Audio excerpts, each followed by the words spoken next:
প্রতি মাসের শেষ শুক্রবার ক্ষুধার্ত মানুষের মুখে হাসি ফোটাচ্ছেন lion ABM Shahadat Hossain. Professor ড মোহাম্মদ আবু নাসের, ব্যুরো চিফ, নোয়াখালী।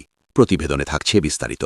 নোয়াখালীর সেনবাগে মানবিকতার অনন্য দৃষ্টান্ত স্থাপন করে যাচ্ছেন টপ স্টার গ্রুপের পরিচালক লায়ন ABM শাহাদাত হোসেন। তার নিজস্ব অর্থায়নে প্রতি মাসের শেষ শুক্রবার বাদ জুমা সর্বস্তরের মুসল্লি ও সর্বসাধারণের জন্য একবেলা খাবারের আয়োজন করা হচ্ছে।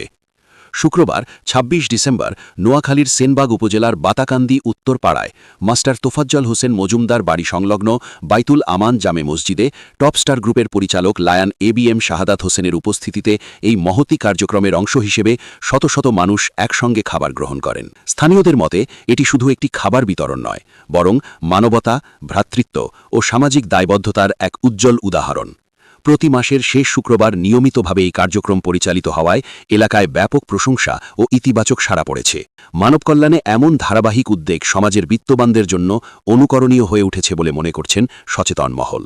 দোয়া ও কৃতজ্ঞতায় মুখরিত মুসল্লিরা বলেন, এ ধরনের কার্যক্রম সমাজের সাম্য ও সহমর্মিতার বন্ধনকে আরও শক্তিশালী করে।